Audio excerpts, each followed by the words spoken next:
trapped on the side of a highway. In downtown Philadelphia, surrounded by tear gas. This was how a protest against racism and police violence that began peacefully was ended by the police just minutes later. There's pandemonium, there's yelling, there's screaming. I realized, I have to get off of this hill. I can't breathe at all.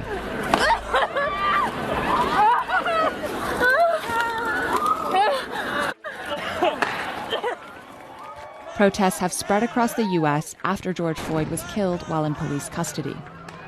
And in some cases, rather than de-escalating, officers responded with force, in violation of their own guidelines on crowd control and the use of less than lethal weapons. That was the case at the protest in Philadelphia, which was documented from all angles by protesters, journalists, and even helicopters overhead. This wealth of evidence presents a detailed picture of how crowd control tactics, in this case with pepper spray and tear gas, can be misused or even abused, causing injuries and inflaming tensions even more.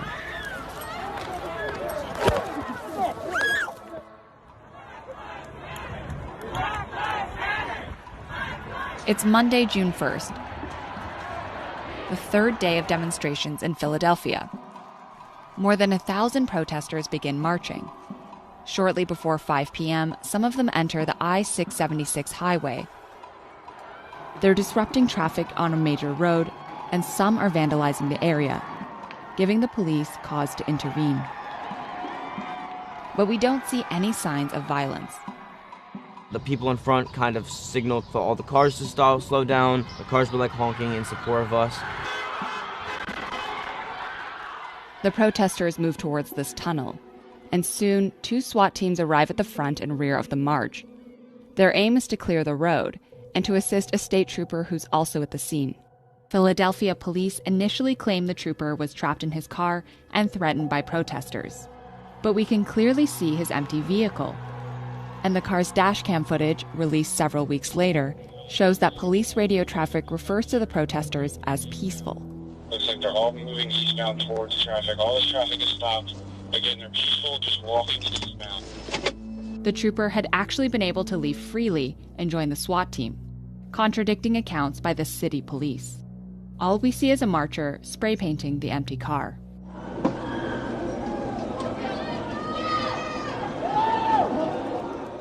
The first SWAT team comes in from the east side through the tunnel. People panic, and the situation escalates, as seen from the ground and overhead.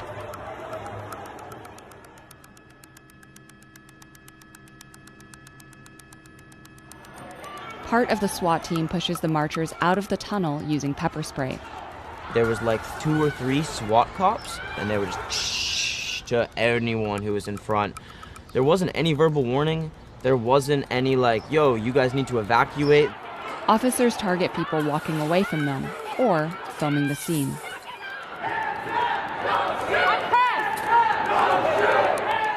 Then the second SWAT team moves in from the other side with an armored vehicle. Protesters are now wedged in between 2 police teams. Most try to comply with the officers and look for ways to leave the scene. Some escape. Others get trapped. Honestly, people were just trying to get away. There wasn't any kind of verbal warning. There wasn't any pushing with shields. There wasn't any pushing with bikes. There was no megaphone. There was nothing. It was weapons. Weapons were the first warning. That's it. We spoke with this man who was pepper sprayed in the face by the second SWAT team after sitting in the middle of the highway.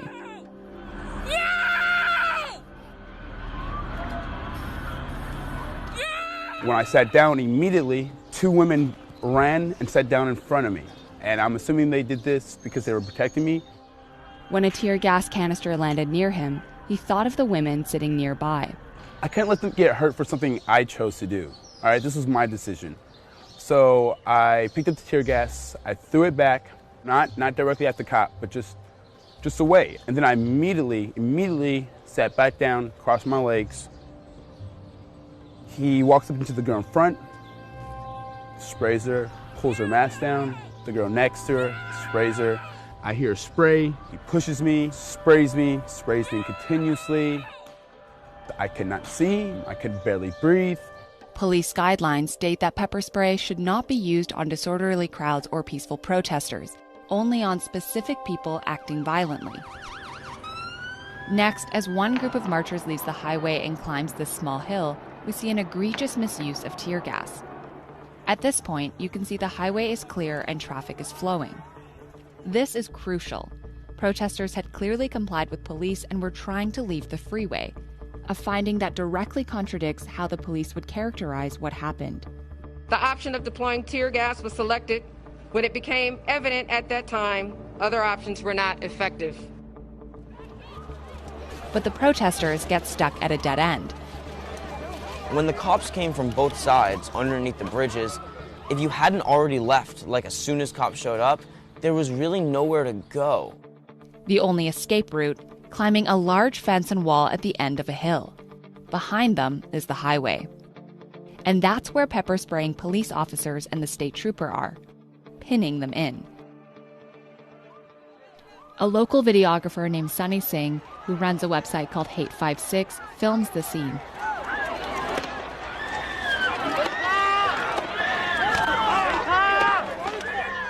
The intent of tear gas is dispersal, but if the gas is used in a space with no easy exit, people can't move away.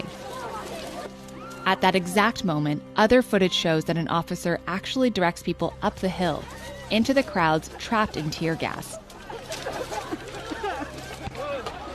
The police later said they had also fired white smoke to reduce the impact of the tear gas. But the effects are still strong.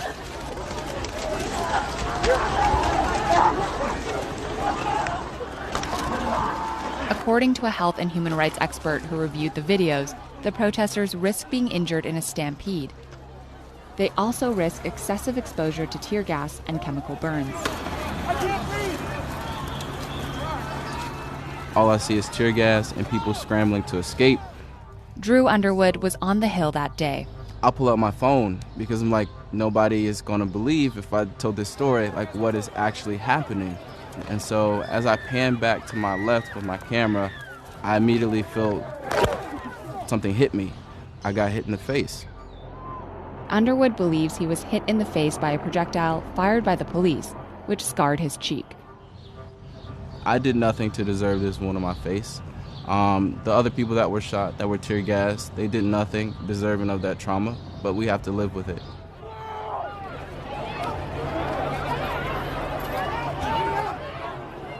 As the protest winds down, police shoot projectiles at onlookers standing above the highway and detain some of the remaining protesters, dragging them down the hill.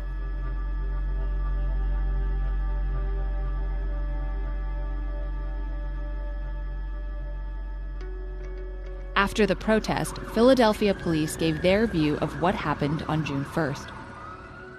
When folks run up on a freeway, at that point, it's not deemed peaceful. Officers justified their use of force by treating every single person on the highway as violent.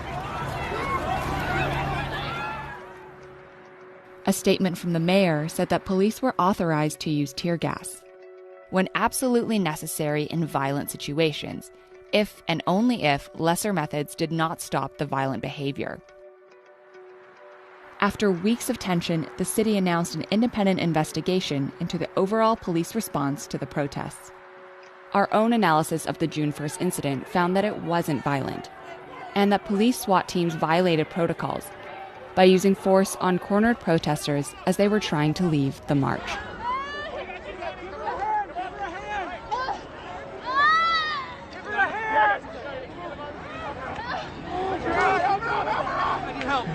I can't help you. Okay, feet up. Lift one foot up. Left foot.